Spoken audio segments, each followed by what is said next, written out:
ಬಿಟ್ಟರೆ ಸೋಬನಹಳ್ಳಿ ಫಾರ್ಮು ಮಂಜುನಾಥ್ ಹೊಸರಳ್ಳಿ ಅವ್ರ ತೋಟ. ಇಲ್ಲಿ ಮುಂದಕ್ಕೆ ಅವರು ಇಲ್ಲಿ ಭತ್ತ ಬೆಳೀಲಿಕ್ಕೆ ಪ್ರಯತ್ನ ಮಾಡಿದ್ದಾರೆ. ನೋಡಿ, ನಾವಿಲ್ಲಿ ವಿಂಕ್ಲರ್ ಸಿಸ್ಟಮ್ ಮಾಡಿದ್ಮೇಲೆ ಸ್ವಲ್ಪ ಭಾಗದಲ್ಲಿ ಭೂಮಿನ ರೆಡಿ ಮಾಡಿ ಭತ್ತವನ್ನು ಬಿತ್ತನೆ ಮಾಡಿತ್ತು. ಈ ಭತ್ತ ಬಿತ್ತನೆ ಮಾಡಿ ಹಸುಗಳಿಂದ ಎತ್ತುಗಳನ್ನು ಕರ್ಕೊಂಬಂದು ಉಳಿಸಿ ಬಿತ್ತನೆ ಮಾಡಿತ್ತು. ಈಗ ಅದನ್ನು ಸ್ವಲ್ಪ ತಿನ್ನಿಂಗು ಮಾಡಿದ್ವಿ. ಲಾಸ್ಟ್ ಟೈಮ್ ತುಂಬ ಜಾಸ್ತಿ ದಟ್ಟವಾಗಿ ಹುಟ್ಟಿತ್ತು.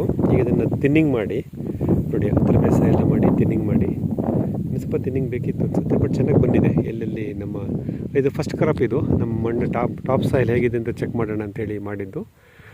ಮನೆ ಪೂರ್ತಕ್ಕೆ ಅಂತ ಭತ್ತ ಬೆಳೆದಿದೆ ನೋಡಿ, ಭತ್ತದ ಗಿಡಗಳು. ಇದನ್ನು ಬಿತ್ತನೆ ಮಾಡಿ ಸುಮಾರು 40-45 ದಿನ ಆಗಿದೆ. ಎಲ್ಲ ಒಡ್ತಾ ಬರ್ತಾ ಇದೆ. ಸೊ ಇದನ್ನು ಮತ್ತೆ ನೆಕ್ಸ್ಟು ಇದನ್ನು ಸಾವಯವದಲ್ಲೇ ಬೆಳೆಯುವಂಥ ಪ್ರಯತ್ನ ನಡೀತಾ ಇದೆ. ಇದಕ್ಕೆ ನಾವು ಇವಾಗ ಏನು ಯೋಚನೆ ಮಾಡ್ತಿದ್ದೀವಿ, ಇವತ್ತು ಬೆಳಗ್ಗೆ ಇಲ್ಲಿ ಬಂದಾಗ ಯೋಚನೆ ಮಾಡ್ತಾ ಇದ್ವಿ ಅಂದರೆ, ನಮ್ಮ ಈ ಕೊರಿಯನ್ ನೈಸರ್ಗಿಕ ಕೃಷಿ ಪದ್ಧತಿ ಪ್ರಕಾರ ಫಲರಸಾಯನ ಅಂತ ಹೇಳ್ತೀವಿ, ಫರ್ಮೆಂಟೆಡ್ ಫ್ರೂಟ್ ಜ್ಯೂಸ್ ಅಂತ. ಅದನ್ನು ರೆಡಿ ಮಾಡಿಕೊಂಡು ಈ ಭತ್ತಕ್ಕೆ ಇವಾಗ ಅದನ್ನು ಸಿಂಪಡಣೆ ಸ್ಪ್ರೇ ಮಾಡುವಂಥ ಒಂದು ನ್ಯೂಟ್ರಿಯೆಂಟ್ ಥರ ಸ್ಪ್ರೇ ಮಾಡೋ ಒಂದು ಯೋಚನೆ ನಾವಿದ್ದೀವಿ. ಇನ್ನೊಂದು 3-4 ದಿನದಲ್ಲಿ ಆ ಫಲರಸಾಯನವನ್ನು ತಯಾರು ಮಾಡಿ ಇದಕ್ಕೆ ಸ್ಪ್ರೇ ಮಾಡಿ ಇದಕ್ಕೆ ನ್ಯೂಟ್ರಿಯೆಂಟ್ ಸಾವಯವದಲ್ಲಿ ಭತ್ತ ಬೆಳೆಯುವಂಥ ಸಣ್ಣ ಪ್ರಯತ್ನ. ಮತ್ತು ಆ ಕಡೆ ರಾಗಿನೂ ಇದೆ, ಆ ಕಡೆ ಬ್ಲಾಕಲ್ಲಿ. ಇದು ಮಂಜುನಾಥ್ ಅವರ ಸೋಮನಹಳ್ಳಿ ಫಾರ್ಮು, ಬೆಂಗಳೂರು ದಕ್ಷಿಣ ತಾಲೂಕು, ಕನಕಪುರ ರಸ್ತೆ, ಇಲ್ಲಿ ನಡೀತಾ ಇದೆ.